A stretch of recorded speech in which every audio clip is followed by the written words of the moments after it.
വ്ളോഗ്സിൻ്റെ പുതിയൊരു വീഡിയോയിലേക്ക് എല്ലാവർക്കും സ്വാഗതം. ഇന്നത്തെ നമ്മുടെ വിഷയം ജാതിക്കയെക്കുറിച്ചാണ്. ജാതിക്കയെക്കുറിച്ച് പറയുകയാണെങ്കിൽ ജാതിക്കയ്ക്ക് നല്ല വില കിട്ടുന്നുണ്ട് വിപണിയിൽ. ജാതിക്കയുടെ അത് കഴിഞ്ഞിട്ട് നമ്മൾ ആ തോടുണ്ടല്ലോ, തോട് നമ്മൾ കുറേ പേരൊക്കെ അച്ചാറിടെന്ന് പറയുന്നത്.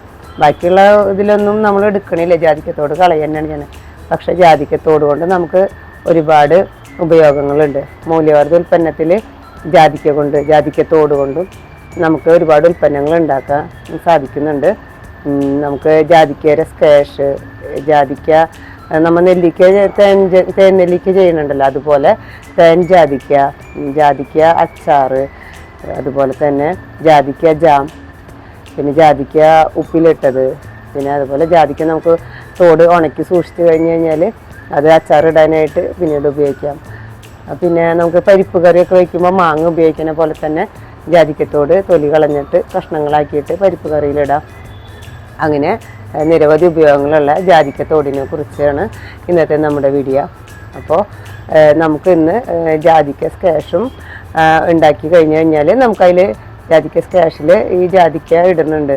അപ്പോൾ ആ ജാതിക്കയുടെ സ്ക്വാഷിൻ്റെ ആവശ്യം കഴിഞ്ഞിട്ട് അതിൽ നിന്ന് കിട്ടുന്ന വീണ്ടും ആ ജാതിക്കയുടെ തോടുണ്ടല്ലോ, അത് നമുക്ക് കളയാതെ തന്നെ അതുകൊണ്ട് തേൻ നെല്ലിക്ക പോലെ തന്നെ തേൻ ജാതിക്ക അതും കൂടെ നമുക്ക് ഇന്ന് കാണാം. അപ്പോൾ ഒരു മൂല്യവർദ്ധിത ഉൽപ്പന്നം, നമുക്കൊരു വിപണിയിൽ നിന്ന് കിട്ടുന്ന ഒരു ഉൽപ്പന്നം കൊണ്ട് വീണ്ടും നമുക്ക് അത് ഉപയോഗപ്രദമാക്കാം എന്നുള്ള ഒരു കാര്യം കൂടെ ഇന്ന് നമുക്ക് പഠിക്കാം. ഇത് നമ്മൾ 1/2 കിലോനോളം ജാതിക്കയുടെ തോട്, ഇത് കഴിഞ്ഞ വർഷം ശർക്കരയിൽ ലെയർ ചെയ്ത് വെച്ചിട്ടുള്ള ജാതിക്കയുടെ തോടാണ്. അപ്പോൾ ജാതിക്ക നമുക്ക് കിട്ടാനില്ലാത്ത സീസണിൽ പോലും നമുക്ക് ഓർഡർ വന്നു കഴിഞ്ഞാൽ കൊടുക്കാനായിട്ട് എളുപ്പമാണ്. അപ്പോൾ നമുക്ക് ജാതിക്കത്തോട് കിട്ടിക്കഴിഞ്ഞാൽ ശർക്കര ഇട്ട് വയ്ക്കാം. അപ്പോൾ അങ്ങനെ സൂക്ഷിച്ച് വെച്ച ജാതിക്കത്തോടാണ് എടുത്തിരിക്കുന്നത്. ഇതിൽ 1/2 ലിറ്ററിൻ്റെ സ്ക്വാഷാണ് നമ്മൾ കാണിക്കുന്നത്. അപ്പോൾ നമ്മൾ 1/2 ലിറ്റർ വെള്ളം ഇതിൽ ചേർത്ത് കൊടുക്കാം.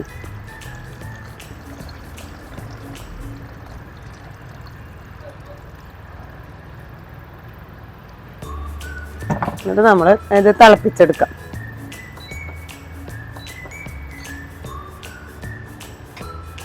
ഇപ്പോൾ ഇത് നന്നായി തിളച്ച് ഇതിൻ്റെ സത്തൊക്കെ ഇതിലേക്ക് ഇറങ്ങിയിട്ടുണ്ട്.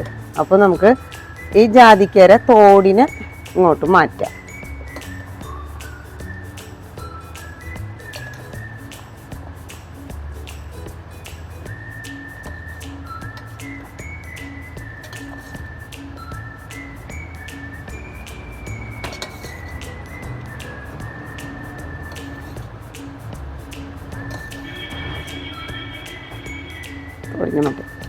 ഇനി ഇത് നമുക്കൊന്ന് അരിച്ചെടുക്കാം കേട്ടോ. ഇതിപ്പോൾ നമ്മൾ അരിച്ചെടുത്തിട്ടുണ്ട് ജാതിക്കര, അതൊക്കെ മാറ്റിയിട്ട് അത് അരിച്ചെടുത്തിട്ടുണ്ട്. അതിലേക്ക് നമ്മൾ മറയൂർ ശർക്കരയാണത്. മറയൂർ ശർക്കരയാണ് എൻ്റെ എല്ലാ പ്രോഡക്റ്റിലും ഞാൻ ചേർത്ത് കൊടുക്കാം. അപ്പോൾ ഒരു ശർക്കര 250 ഗ്രാമോളം നമ്മളിതിൽ ചേർത്ത് കൊടുക്കാം. അതിനുശേഷം സ്ക്വാഷിൽ ഈ ശർക്കര മാത്രം ചേർത്ത് കഴിഞ്ഞ് കഴിഞ്ഞാൽ സ്ക്വാഷിന് കൊഴുപ്പുണ്ടാവില്ല, പെട്ടെന്ന് തന്നെ ഇങ്ങനെ പത വരും. അപ്പോൾ പഞ്ചസാര കുറച്ച് ചേർത്തേ പറ്റുള്ളൂ. ഒരു കൊഴുപ്പിന് വേണ്ടിയിട്ട് നമ്മൾ ഒരു 250 ഗ്രാം പഞ്ചസാര കൂടി ചേർക്കാം.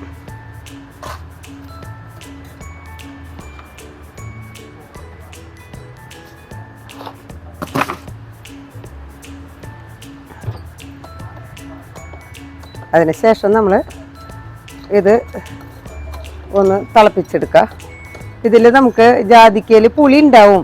അഥവാ നമുക്ക് പുളി കുറവാണെങ്കിൽ തിളപ്പിച്ച് ഇതിങ്ങനെ സ്ക്വാഷിൻ്റെ പകയി വരും. അപ്പോൾ നമുക്ക് സിട്രിക് ആസിഡ് പൗഡർ എന്ന് പറയും. അത് ആവശ്യമുണ്ടെങ്കിൽ മാത്രം, പുളി നോക്കിയതിന് ശേഷം മാത്രം 5 ഗ്രാം ഇപ്പം നമ്മൾ ചേർത്ത് കൊടുക്കണില്ല. ആവശ്യമുള്ളവർ മാത്രം, പുളി ആവശ്യം കൂടുതലുള്ളവർ മാത്രം ചേർത്ത് കൊടുക്കാം. നമുക്ക് നോക്കിയിട്ട് ചേർത്ത് കൊടുക്കാം കേട്ടോ. അപ്പോൾ ഇത് സ്ക്വാഷ് ഇങ്ങനെ കുറുകി വരട്ടെ. അപ്പോൾ നമ്മുടെ ജാതിക്ക സ്ക്വാഷ് റെഡി ആയിട്ടുണ്ട്, കറക്റ്റ് പാകമായിട്ടുണ്ട്. അപ്പോൾ ഇത് ഇങ്ങനെ നമുക്ക് പഞ്ചസാര ചേർക്കുന്നത് കുറച്ച് കൊഴുപ്പ് കിട്ടാൻ വേണ്ടിയിട്ട് കേട്ടോ. അപ്പോൾ പഞ്ചസാര അല്ലെങ്കിൽ മുഴുവനും പഞ്ചസാര തന്നെ ചേർക്കുന്നത് ശരീരത്തിന് നല്ലതല്ലല്ലോ. അപ്പോൾ അതുകൊണ്ടാണ് ശർക്കര പകുതിയാക്കിയിട്ട് ചെയ്യണത്. ഞാനിപ്പോൾ കഴിച്ച് നോക്കിയപ്പോൾ ഇതിൽ കുറച്ച് പുളി കുറവാണ് എനിക്ക് തോന്നുന്നത്. നമ്മൾ വെള്ളത്തിൽ സ്ക്വാഷ് ഉണ്ടാക്കുമ്പോൾ നമ്മൾ ആവശ്യത്തിനുള്ള വെള്ളം ചേർത്തിട്ടാണല്ലോ സ്ക്വാഷ് കഴിക്കുക. അപ്പോൾ അതിലേക്ക് പുളി ഇത്തിരി കുറവായിരിക്കും.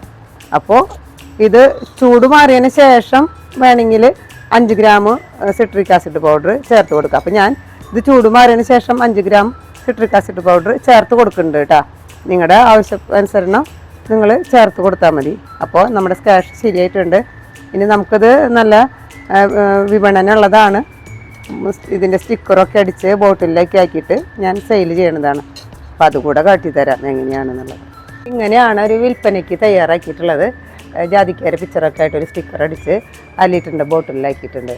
അപ്പോൾ ഇതെനിക്ക് നല്ല സെയിലുണ്ട്. മായ പ്രൊഡക്ട്സ് എന്നാണ് എൻ്റെ പ്രൊഡക്റ്റിൻ്റെ പേര്.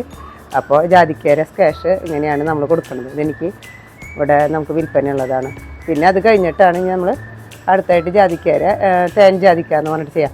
അപ്പോൾ ജാതിക്ക നമുക്ക് വയറുവേദന, ഗ്യാസിൻ്റെ ബുദ്ധിമുട്ട്, വയറ് പുളിച്ച് തേട്ടൽ അങ്ങനെയൊക്കെ വരുമല്ലോ. അപ്പോൾ അതിന് കുട്ടികൾക്കൊക്കെ ചെറുപ്പത്തിലേ കൊടുത്തു തുടങ്ങും എന്നൊരിതാണല്ലോ ജാതിക്ക. അപ്പോൾ വലിയവർക്കും അത് വളരെ ഉത്തമമാണ് വയറിൻ്റെ ബുദ്ധിമുട്ടുകൾക്കൊക്കെ വേണ്ടിയിട്ട്. അപ്പോൾ ജാതിക്ക ഒരു ഔഷധം കൂടിയാണ്. അപ്പോൾ അങ്ങനെയുള്ള ഔഷധങ്ങളിൽ നിന്ന് നമുക്ക് ഒരു നല്ലൊരു ശീതളപാനീയമായിട്ട് നമുക്ക് ജാതിക്കയുടെ സ്ക്വാഷ് വിപണനത്തിന് നമുക്ക് വളരെ നല്ലതാണ്. അപ്പോൾ വീഡിയോ എത്രയേ ഉള്ളൂ. ഇന്നത്തെ വീഡിയോ എല്ലാവർക്കും ഉപകാരപ്രദമായിട്ടുണ്ടാകുമെന്ന് കരുതുന്നു. എൻ്റെ വീഡിയോ ഇഷ്ടമായെങ്കിൽ എല്ലാവരും ചാനൽ സബ്സ്ക്രൈബ് ചെയ്യാനും ലൈക്ക് ചെയ്യാനും മറക്കരുത്. Thank you. അടുത്ത വീഡിയോ ആയിട്ട് വീണ്ടും കാണാം.